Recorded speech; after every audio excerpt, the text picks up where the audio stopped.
Super Dragon Ball Heroes Episode 8 is now in the books as we continue the hostile takeover of Zamasu's forces in Universe 6 and the battle to keep it alive. And like I've said in the past, Dragon Ball Heroes, the promotional anime, is just supposed to promote the game. The game that many of us will never be able to play. Now, they're not promoting the one coming out on Switch because that's going to come out internationally. I'm talking about the Japanese arcade game. So that's its existence. But these games always have these really unique ideas that I would love to see in the main Dragon Ball Super anime, but the execution has always been subpar. And it's just difficult to say whether or not it's because of the time constraints or because they want you to play the game. Because when you play the game, that's how you actually play out the big fight. You know, you pick the characters and fight in the game. So really, we're watching this just for fun, and it's not always fun. So how did Episode 8 turn out? The cliffhanger for Episode 7 was that Trunks and Vegeta have shown up in Universe 6 to help out Caulifla and Kale and Kaba and Hit from Zamasu's forces. And we pick it up from there, but what ends up happening is the Tsufurians end up possessing Caulifla and Kale. Now remember, and I've talked about this a little bit, but I haven't gone into detail. These characters are essentially Tsufurians, aka Tuffles, but they're artificial life forms based on planet Suru. So it's basically they're essentially just like new versions of Baby.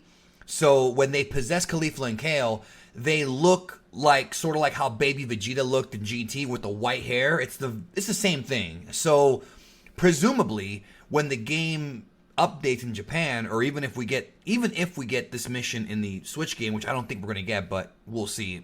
The game's not out yet. We assume that you'll be able to do something like this, or that you'll have to fight against Caulifla and Kale possessed by the Tsufurians, you know, which again, I like that they're bringing back this concept from GT. I've always felt like Baby as a character, to me, is one of the better Dragon Ball villains. I know a lot of folks don't like GT. We've talked about this I don't know how many times in the community for 20 years about GT and how divisive it is, but a lot of folks love Super Saiyan 4, and I feel that Baby is one of the better villains. The whole concept, his revenge storyline, and also the fact that he can possess you by, you know, going into your bloodstream, so to speak. I always love that idea, and they're bringing it back here. And I'm happy that that concept is being reintroduced into Heroes. And by the way, before anybody says anything, because people love to say this, there's a lot of stuff that happened in this episode, so the review's probably going to end up being longer than the actual episode, which is, I talk a lot, so it's always like that. But specifically here, a lot of things happened, and I want to talk about them. So, yeah, Caulifla and Kale get possessed, and then they become the bad guys for a while.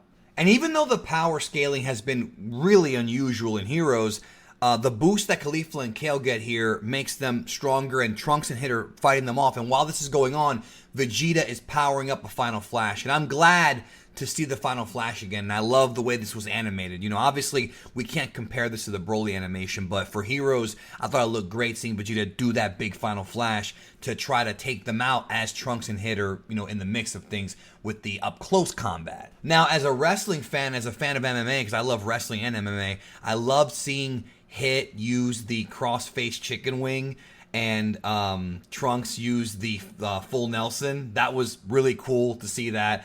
So Vegeta does indeed fire the Final Flash, but just before it hits, the Tsufurians leave the bodies of Caulifla and Kale, and thus that leads to a direct attack being delivered on Caulifla and Kale without the Tsufurian possession, and Hit and Trunks. So way to go, Vegeta. You wound up hurting your own allies, but that's not his fault. I mean, they escaped right before. Very smart move on their part to avoid that damage. Now, the way that this was shown, I was a little confused because it's almost implied that Vegeta misses, because the very next shot they show the beam kind of going into space, but it was the same thing when he hit Cell, so I don't think he missed. I think he actually did connect, because in the next scene we see Caulifla and Kale pretty much knocked out. So Vegeta's Final Flash here was enough to knock them out, and Kaba's all worried about them. So yeah, the Tsufurians are still doing okay. That's 1 point for the Zamasu army. So then we have this big crystal appear in the sky, like the big crystal that we've seen in the promotional material. and it's Hearts. This is Hearts appearing, which is, to my knowledge, he's basically like Zamasu's, I guess he's like Zamasu's right-hand man. What's interesting, though, is I remember reading somewhere, and I don't remember where, so do not take this as anything more than a grain of salt, but I think I remember reading that he might be planning to betray Zamasu at some point. I don't know who said that. Maybe it was the fan theory. It was like a month ago when I read this, so he may end up actually being the final villain of this arc, but he shows up, right? And he wants dominion over all the gods. Zeno, the gods of destruction, all of them.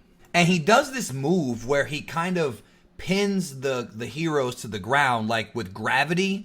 Like his hands glow yellow and like Vegeta's like stuck on the ground, he can't move. Sort of like, I guess it's kind of like Goku's Godbind from the Broly movie where he can hold you in place. It really reminds me of that. But this, of course, is different. It's not the same move, but as a result of that, Vegeta and Trunks and them, they can't move, and Hearts is holding them down. Now we see some really awesome stuff here, some really creative visuals. So Hearts creates, or he shows, this giant cube that sort of resembles the cube that we saw Vados and Champa using in the Universe 6 arc. You know, the big cube that you can use, and also Beerus and Whis, to travel between the universes. We see the cube shoot up into space. Again, really unique visuals here. I really enjoyed how they did this. And the cube goes into this planet and just crushes it. Just the cube itself just crushes the planet. Then Zamasu shows up himself, the big boss, and they have a discussion together here. And they talk about how they want a better freedom for mankind or something like that. You know how Zamasu is. And basically Hearts talks about going to the next universe and making sure they have their ambitions met. And Zamasu pretty much is like, hey, don't order me around, mortal. So already they're building up the dissension between the two. Did I say that word right? The dissension? They're building up a split at some point. So I guess what I was talking about earlier may actually be the case at some point. And so the episode ends in like a double cliffhanger. There's two cliffhangers here. One of them is, well, they're both pretty interesting.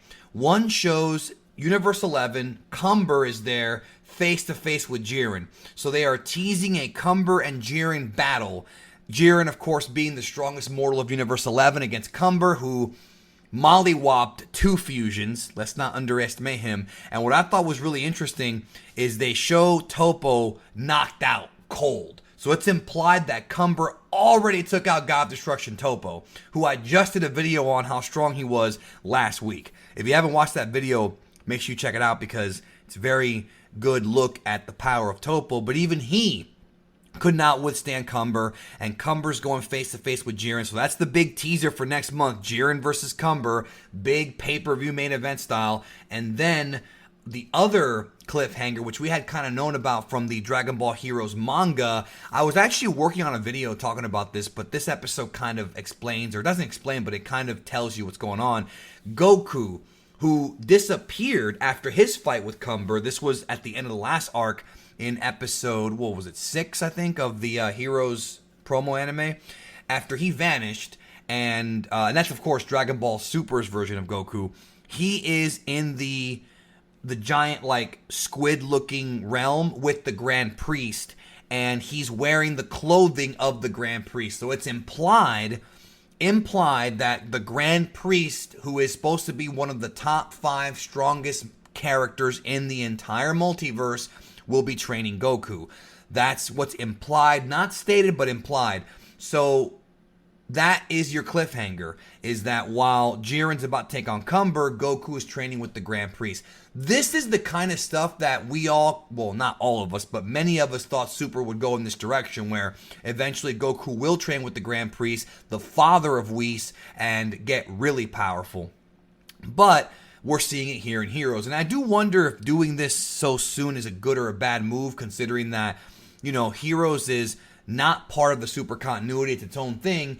And we're seeing guys like Toppo get taken out, and we're seeing Zamasu come back, and it's all fan service schlock. But I just wonder if they're going to have CUMBER beat JIREN, if that's going to really take away from JIREN's, you know, I guess his threat level going into Super whenever that show comes back. You know, I wonder how that's going to go. But Goku training with the Grand Priest, it appears they're gonna eventually give us Goku versus CUMBER again, or maybe Goku versus Zamasu. But, you know, presumably speaking, JIREN should be able to defeat CUMBER because JIREN at full strength, he hasn't been fighting, or so we don't believe he has, you know, should be able to mop the floor with CUMBER because you saw how strong he was in the tournament of power. He lasted a while in there. So, yeah, but we'll see. We'll see. So, either way, cliffhanger, I think, worked.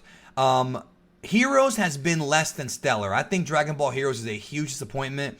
But, of course, it's a promo anime, but it hasn't been the best. However, this episode I thought was good. I enjoyed it. It wasn't very long, like none of them are. But from what we saw, I did like what I saw. And I am still cautiously optimistic that it'll be better than the last arc. But Heroes has crapped the bed way too many times in the past. So I'm not going to sit here and jump on the bandwagon and say, oh, it's great again. I don't know that. It might still be trash. But the way this is being built up so far is at least keeping me interested. So if you agree with that, let me know in the comments. And what do you think about Dragon Ball Heroes Promo Anime Episode 8? Thanks for watching, and let me know. I look forward to hearing your thoughts. And I wonder, what can Goku learn from the Grand Priest? We'll find out. Thanks for watching, and I'll talk to y'all soon.